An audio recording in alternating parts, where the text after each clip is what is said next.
look at you and it's easy to see. You are that someone I've been trying to meet. I got your number, won't you pick up the phone? Don't leave me hanging on the dial tone. Think back to the night that we met. Jumping in the pool, talk to you, dripping wet. Nervous when I speak, so I trip on my tongue. Never thinking you would be my number one. Nervous when I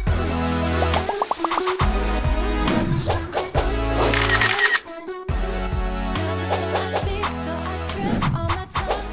Never thinking you would be my number one. Bernapas merupakan salah satu bentuk kegiatan tubuh untuk menghasilkan energi.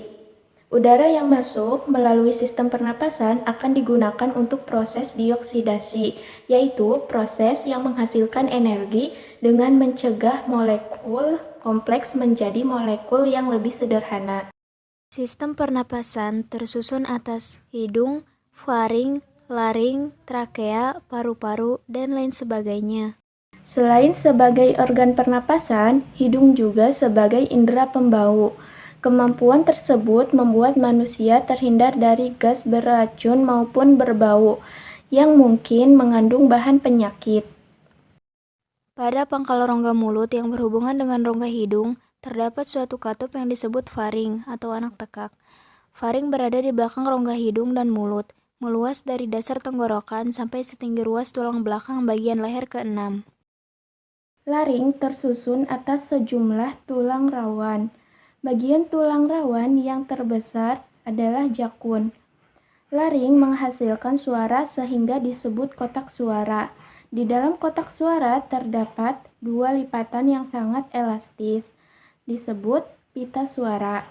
Laring memiliki dua cabang yang membentuk saluran makanan, disebut esofagus, dan saluran pernapasan disebut trakea. Trakea atau batang tenggorokan berupa saluran berongga di daerah leher. Trakea tersusun atas tulang-tulang rawan berbentuk cincin dan terdapat di depan kerongkongan. Trakea mengandung lendir dan silia atau bulu-bulu halus untuk menyaring debu dan bakteri yang masuk bersama udara. Fungsi utama trakea adalah sebagai jalur udara untuk masuk dan keluar dari paru-paru. Bronkus dikenal sebagai cabang batang tenggorokan. Bronkus berjumlah sepasang. Salah satu cabang menuju ke paru-paru kanan dan cabang yang lain menuju ke paru-paru kiri. Bagian bercabang ini disebut bifurkase. Bronkus memiliki fungsi, yaitu sebagai saluran utama menuju alveolus dan menangkap debu yang terbawa masuk ketika menghirup udara. Bronkeolus merupakan cabang dari bronkus. Dinding bronkeolus lebih tipis, salurannya lebih kecil dibandingkan bronkus. Setiap ujung bronkeolus terbagi menjadi seberkas kantong-kantong kecil mirip buah anggur yang disebut alveolus. Bronkeolus memiliki fungsi sebagai penyalur udara dari bronkus ke alveolus dan pengontrol jumlah udara yang didistribusikan ke paru-paru melalui dilatasi dan konstriksi. Paru-paru terletak di dalam rongga dada bagian atas. Di bagian samping paru-paru dibatasi oleh otot dan tulang rusuk. Paru-paru tersusun atas dua bagian, yaitu paru-paru kanan dan paru-paru kiri. Paru-paru kanan berukuran lebih besar daripada paru-paru kiri. Paru-paru kanan terdiri atas 3 gelambir, sedangkan paru-paru kiri terdiri atas 2 gelambir. Paru-paru terbungkus oleh selaput paru-paru yang disebut pleura. Fungsi pleura adalah melindungi paru-paru dari gesekan ketika mengembang dan mengempis saat bernapas. Alveolus menjadi saluran akhir alat pernapasan manusia yang berupa gelembung-gelembung udara. Struktur alveolus menyerupai setangkai anggur dan sel-selnya bersifat lentur sehingga mudah mengembang dan mengempis untuk menarik dan menghembuskan nafas. Pada alveolus terjadi pertukaran udara pada proses pernapasan. Di dalam alveolus, oksigen berdifusi ke dalam darah. Di dalam alveolus terjadi pertukaran gas. Oksigen yang berasal dari udara dihirup ke sel-sel darah, sedangkan dioksida dari sel-sel darah dikeluarkan ke ruang terbuka. Jaringan yang ada di dalam alveolus akan melaksanakan fungsi sekunder. Selain itu, alveolus menjadi tempat zat yang dihirup seperti obat-obatan, patogen, dan bahan kimia lain. Pernapasan dada adalah pernapasan menggunakan gerakan otot antar tulang rusuk.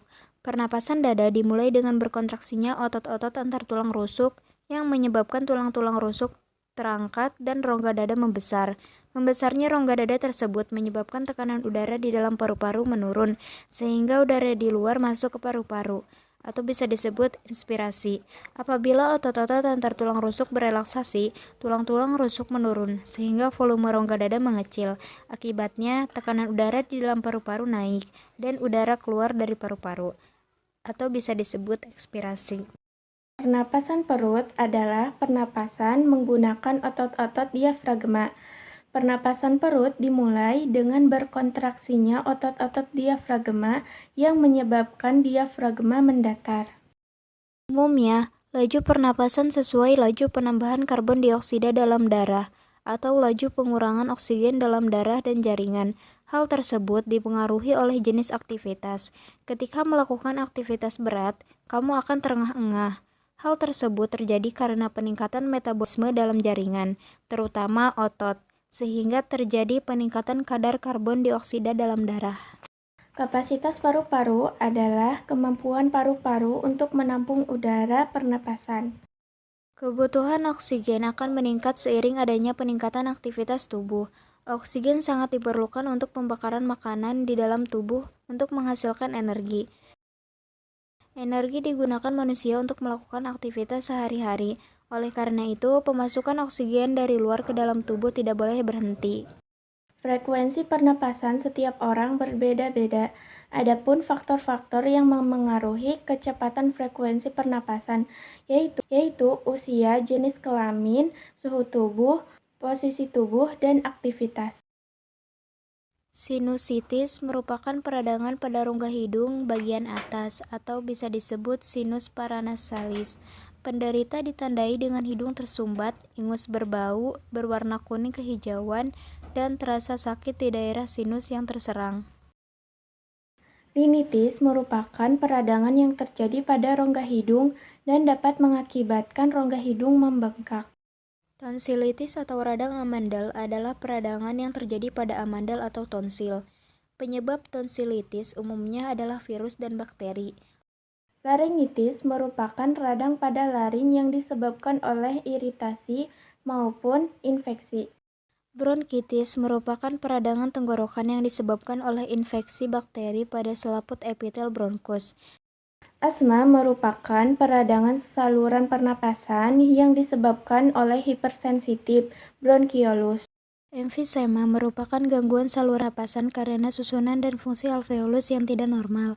Tuberkulosis atau TBC merupakan peradangan dinding alveolus yang disebabkan oleh bintil-bintil pada dinding dalam alveolus. Menjaga kesehatan organ pernapasan, yaitu dengan makan makanan bergizi agar daya tahan tubuh terjaga baik. Olahraga teratur, istirahat cukup selama 6-8 jam sehari dari posisi tidur telungkup.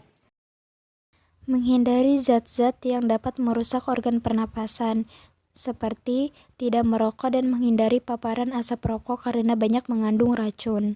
Sebelum beraktivitas di luar ruangan, sebaiknya menggunakan masker untuk menghalangi masuknya polusi udara melalui hidung. Mengurangi makanan dan minuman dingin karena jaringan paru-paru sensitif terhadap dingin. Menghindari makanan dan minuman mengandung banyak gula dan bahan kimia. Merawat organ pernapasan. Rajin mencuci tangan dengan air mengalir dan sabun. Jaga jarak dengan orang lain apabila berada di keramaian. Membiasakan diri menarik napas dalam-dalam. Lakukan pemeriksaan kesehatan secara berkala.